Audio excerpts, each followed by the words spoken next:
नमस्कार दोस्तों, आप सभी का स्वागत है मेरे चैनल कथा कहानी में। आज हम आपके लिए चैत्र शुक्ल पक्ष की कामदा एकादशी की कथा लेके आए हैं।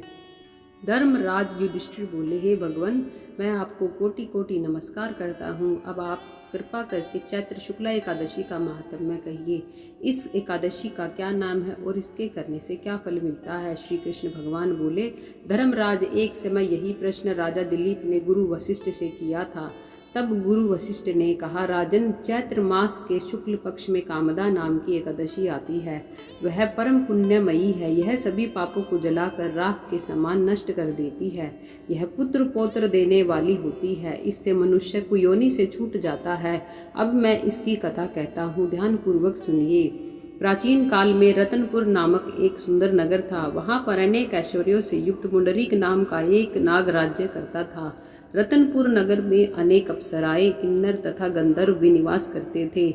उनमें ललिता नामक अप्सरा और ललित नाम गंधर्व भी रहते थे। वे दोनों पति पत्नी के रूप में रहते थे। उन दोनों में अत्यंत प्रेम था। अलग अलग हो जाने पर दोनों व्याकुल हो जाते थे। एक समय पुंडरीक राज्य सभा में बैठकर गंधर्वों द्वारा गायन वादन का आनंद ले रहे थे। सभा में अन्य गंधर्वों के साथ ललित भी गान कर रहा था। गाते गाते उसको अपनी प्रिय ललिता का ध्यान आ गया और उसके ध्यान में स्वर भंग होने के कारण वह अशुद्ध गायन करने लगा। ललित के मन का संताप जानकर करकोट नामक नाग ने गायन में त्रुटि होने की शिकायत राजा से कर दी। तब पुंडरीक ने क्रोध पूर्वक ललित को श्राप दे दिया, दुबर दे, तू मेरे सामने गाता हुआ अपनी पत्नी का स्मरण कर रहा है, अतः तू कच्चा मांस खाने वाला और नरभक्षी राक्षस बन अपने कर्मों के किए का फल भोग। पुंडरीक के श्राप से ललित उसी क्षण विकराल राक्षस हो गया और वह अनेक दुख भोगने लगा। जब उसकी प्रियतमा ललिता को यह सब मालूम हुआ तो उसको अपने पति की विकराल आकृति देखकर मन ही मन अत्यंत दुख हुआ और वह अपने पति के उद्धार का मार्ग सोचने लगी। एक बार ललिता अपने पति के पीछे घूमती घूमती विंध्याचल पर्वत पर चली गई, जहाँ पर श्रृंगी ऋषि का आश्रम था। ललिता शीघ्र ही श्रृंगी ऋषि के आश्रम में गई और वहां जाकर विनीत भाव से प्रार्थना करने लगी, हे मुनिदेव, मैं बहुत दुखी हूँ, आप मेरी विपत्ति का निवारण कीजिए।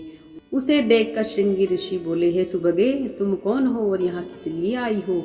ललिता बोली, हे मुनि श्रेष्ठ, मेरा नाम ललिता है। मेरे स्वामी राजा पुंडरीक के श्राप से विशालकाय राक्षस हो गए हैं। उनके उद्धार का कोई उपाय बतलाइए। श्रृंगी ऋषि बोले, हे गंधर्व कन्या, अब चैत्र शुक्ला एकादशी आने वाली है, जिसका नाम कामदा एकादशी है। उसका व्रत करने से मनुष्य के सब कार्य सिद्ध होते हैं। यदि तू कामदा एकादशी का व्रत कर उसके पुण्य का फल अपने पति को अर्पित कर दे तो वह शीघ्र ही राक्षस योनि से मुक्त हो जाएगा। मुनि के ऐसे वचन सुनकर ललिता ने चैत्र शुक्ला एकादशी आने पर विधि पूर्वक उसका व्रत किया और द्वादशी को ब्राह्मणों के समीप अपने व्रत का फल अपने पति को देती हुई भगवान के समक्ष प्रार्थना करने लगी, हे प्रभु, मैंने जो यह व्रत किया है इसका फल मेरे पति को प्राप्त हो, उसके पुण्य से वह राक्षस योनि से मुक्त हो जाए। एकादशी का फल देते ही उसका पति राक्षस योनि से मुक्त होकर अपने पुराने स्वरूप को प्राप्त हुआ। फिर अनेक सुंदर वस्त्राभूषणों से युक्त होकर वे दोनों विमान में बैठकर स्वर्गलोक को चले गए। वशिष्ठ मुनि कहने लगे, हे राजन, इस व्रत को विधि पूर्वक करने से समस्त पाप नष्ट हो जाते हैं तथा राक्षस जैसी योनि भी छूट जाती है। संसार में इसके बराबर कोई और दूसरा व्रत नहीं है। इसकी कथा के महात्म्य पढ़ने या सुनने से वाजपेय यज्ञ का फल प्राप्त होता है। बोले विष्णु भगवान की जय।